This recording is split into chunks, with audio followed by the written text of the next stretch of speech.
Yo, I can't believe that I nearly slept on this series, man. I really, truly can't believe it, because Bubuki Buranki episode 1 has to be one of the most captivating first episodes of the winter season for me. It is definitely one of my favorites right now in the top 5 first episodes that I've seen this winter season, because what I saw here, the aesthetic, the character designs, the CGI, and the blend with the CGI and the hand-drawn art style, it looks so clean, and it's actually done quite well. And that's definitely, once I found out afterwards, as I was looking, I was so drawn in by that. I come to find out that it's Yuusuke Kozaki who's doing, the character designs and everything like that, and I was just like, yo, I love this aesthetic, I love the worlding and the lore that was, kind of set up in this first episode, how they just threw you in, like, head first in medias res from the prologue portion of the episode, which really started to get me into it, to what was happening 10 years later.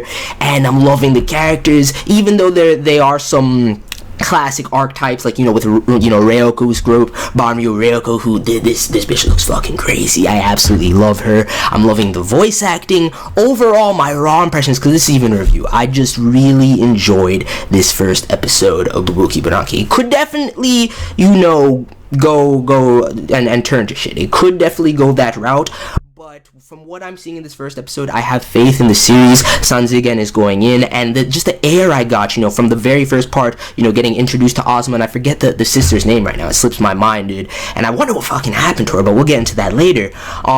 Just getting introduced to them, finding, meeting their mother, which that woman is incredible, dude. Seeing, the art style, the whole look of the world, from finding out that whole realm that they were in was inside this meteorite and shit like that.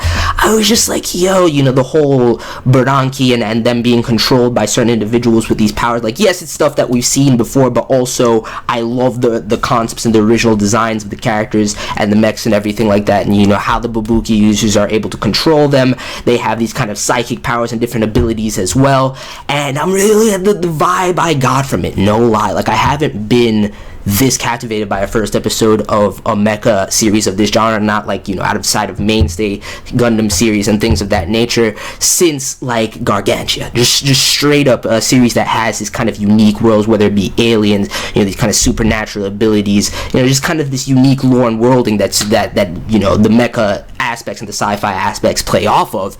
And I no lie, since Gargantia, I haven't been this enthralled in a first episode of a series like this, because Comet Lucifer didn't do it for me at all. It really didn't, and that ended up turning to shit from what I heard. Hopefully this does not go this route, but I have faith in it. Like, as I was watching this, I got this kind of magical Studio Ghibli-esque air about it, not in terms of really just the style or anything like that, but just in the way that it was presented at the beginning and the direction, everything like that. Like, and I don't even know who's directing, but Sanzigen definitely has some talent of the project. I need to look into voice actors and voice actresses and the like, but Yuusuke Kozaki, man, is a big part of it as well. I want to get to that in a second, but like I was saying, the vibe I got, I was like, this could, potentially, and I don't think it'll get on the level of this first one that I'm about to mention right now, but the air that I got from it, I was like, this is captivating in a way that, Eureka 7 captivated me back in the day, like Bokurano, for example, Gargantia, and things of that nature. And it seems like it could potentially be a cut above, or at least on the level of things like, Majestic Prince.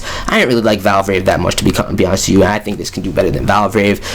Aquarian and Evolve level at the very least, and I still haven't seen Logos, but I did really enjoy that series, and Genesis was on a level. But you get my point, these kind of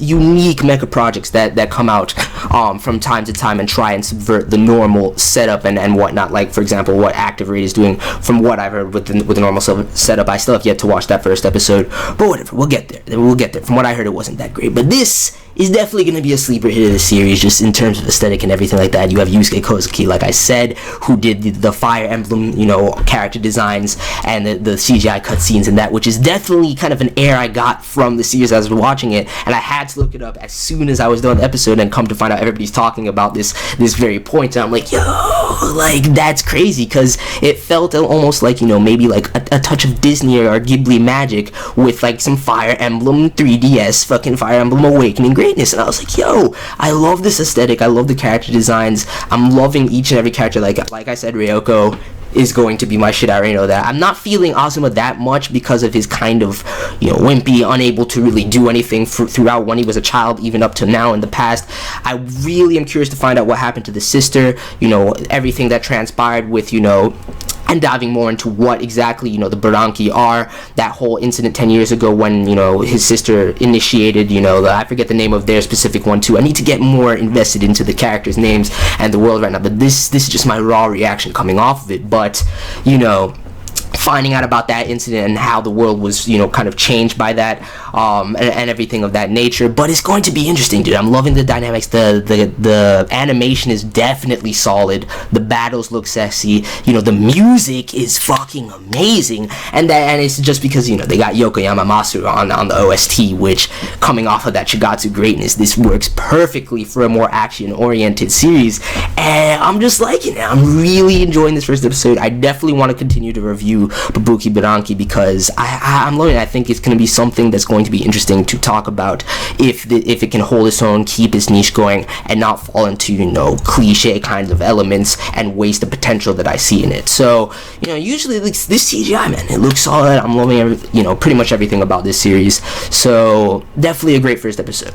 Let me know your thoughts. Definitely check it out if you haven't. I know some people will definitely disagree with my opinion on this because, first of all, mech series in and of themselves aren't for everyone. Most people, have aversions to CGI, and a lot of people are going to call out some of the cliches in this, but honestly, I like the designs and the lore and everything that they're trying to set up, and how they've left a lot of things veiled so that it can be slowly revealed throughout the series instead of just tossing a bunch of shit and info dumping at once, which they did have a lot of subtleties that you could pick up on, but still. Anyway, let me know your thoughts, and I'm out. Peace.